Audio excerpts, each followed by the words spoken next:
18वीं लोकसभा के पहले सत्र से पहले प्रधानमंत्री नरेंद्र मोदी ने मीडिया के सामने अपनी बातें रखी। उन्होंने संसद भवन परिसर में कहा कि संसदीय लोकतंत्र में आज का दिन गौरवमय है। ये वैभव का दिन है। आजादी के बाद पहली बार हमारे नए संसद भवन में ये शपथ हो रहा है। अब तक ये प्रक्रिया पुराने संसद भवन में होती थी। आज के इस महत्वपूर्ण दिन पर मैं सभी नवनिर्वाचित सांसदों का स्वागत करता हूं, सबका अभिनंदन करता हूं और सबको शुभकामनाएं देता हूं। इस दौरान प्रधानमंत्री मोदी ने आपातकाल को लेकर कांग्रेस पर जमकर निशाना साधा। उन्होंने कहा कि कल 25 जून है। 25 जून को भारत के लोकतंत्र पर लगे उस कलंक के 50 वर्ष पूरे हो रहे हैं। भारत की नई पीढ़ी कभी नहीं भूलेगी कि भारत के संविधान को पूरी तरह से नकार दिया गया था। संविधान के हर हिस्से की धज्जियां उड़ा दी गई थी। देश को जेल खाना बना दिया गया था। लोकतंत्र को पूरी तरह दबा दिया गया था। विश्व शिल्प परिषद ने श्रीनगर को आधिकारिक तौर पर विश्व शिल्प शहर के रूप में मान्यता दे दी है।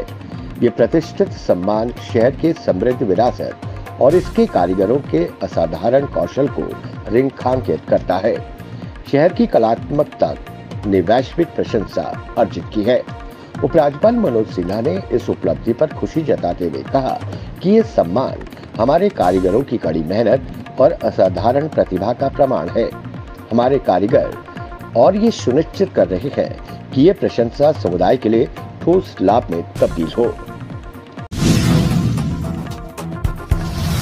सिंधु जल संधि पर चर्चा के लिए पाकिस्तानी प्रतिनिधिमंडल भारत पहुंचा है। पाकिस्तानी प्रतिनिधिमंडल रविवार शाम को जम्मू पहुंचा।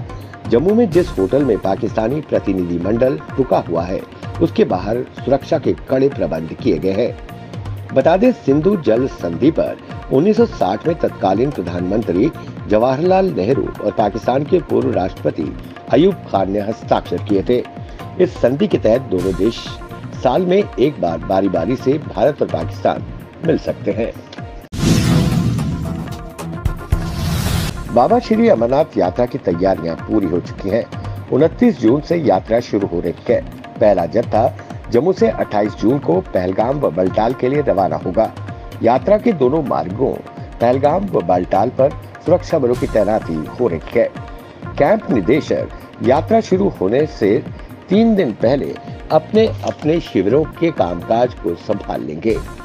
यात्रा के दोनों मार्गों पर 125 लंगर लगाए जा रखे हैं। ये लंगर 25 जून से शुरू हो जाएंगे। लगभग 2 लाख से अधिक श्रद्धालुओं ने एडवांस पंजीकरण कर लिया है। यात्रा के लिए देश के कोने कोने से श्रद्धालु जम्मू के यात्री निवास भगवती नगर में 26 जून से पहुंचना शुरू हो जाएंगे।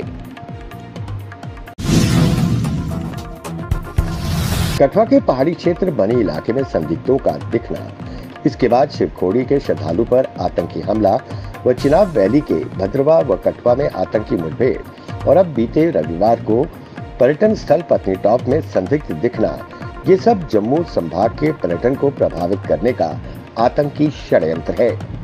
ये वो शांत क्षेत्र है जहां पिछले कुछ वर्षों में पर्यटकों की संख्या में तेजी से इजाफा हुआ है। जम्मू संभाग के इन्हीं क्षेत्रों में आतंकी पर्यटन ढांचे को तोड़ने का षड्यंत्र रच रहे हैं। जम्मू कश्मीर पुलिस के डीजीपी आर स्वैन ने कहा कि इंटरनेट जम्मू और कश्मीर में आतंकवाद और अलगाववाद को बनाए रखने का माध्यम बन रहा है। पाकिस्तानी आका केंद्र शासित प्रदेश में घुसपैठियों को भेजने और हथियारों की तस्करी के लिए इसका उपयोग करते हैं। पुलिस स्टेशन बागे बाहू के साथ cyber police station Jammu zone की इमारत का उद्घाटन करने के बाद डीजीपी बोल रहे थे। उन्होंने कहा कि 75% चुनौतियां किससे जुड़ी हैं। डीजीपी ने कहा कि पाकिस्तानी आका स्थानीय एजेंट के माध्यम से इंटरनेट का उपयोग करके हमलों की साजिश रच रखी है। उन्होंने कहा कि ये योजना बनाते हैं, आतंकी घुसपैठ के लिए एक स्थान चुनते हैं, वहां हथियार, गोला बारूद और विस्फोटक गिराते हैं। जम्मू संभाग के पुंछ, राजौरी व कठुआ के साथ पीर पंचाल पर्वतमाला के दक्षिण में पाकिस्तान के आतंकी समूह एक बार फिर आतंकवाद को हवा देने की फिराक में है। इसी बीच पता चला है कि इस क्षेत्र में लगभग 35 से 40 विदेशी आतंकवादी एक्टिव हैं, जो छोटी छोटी टीमों में काम कर रहे हैं। और हर टीम में 2 से 3 आतंकवादी हैं। सूत्रों से मिली जानकारी के अनुसार आतंकवादियों की संख्या का आकलन खुफिया एजेंसियों से प्राप्त इनपुट और जमीन पर काम कर रहे बलों पर आधारित है।